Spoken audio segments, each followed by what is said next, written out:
নমস্কার, tasty tradition with মনীষাতে সবাইকে স্বাগত। আজ দেখাবো ভেজিটেরিয়ানদের একটা রেসিপি, তা হলো সোয়া বিরিয়ানি।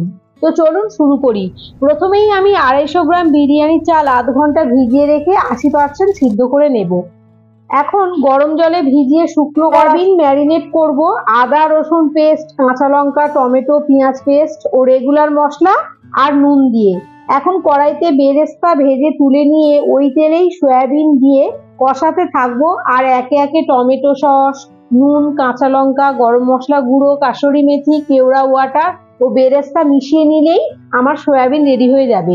এখন রেডি করা সয়াবিনের উপর ভাতের লেয়ার দিয়ে উপর থেকে বিরিয়ানি মশলা, অল্প রিফাইন্ড অয়েল, বেরেস্তা ও দুধে ভেজানো কেশর, আতর, কেওড়া ওয়াটার ভাতের উপর ছড়িয়ে ঢাকনা দিয়ে ভেপারে 7 থেকে 10 মিনিট রেখে দিলেই রেডি সোয়া বিরিয়ানি।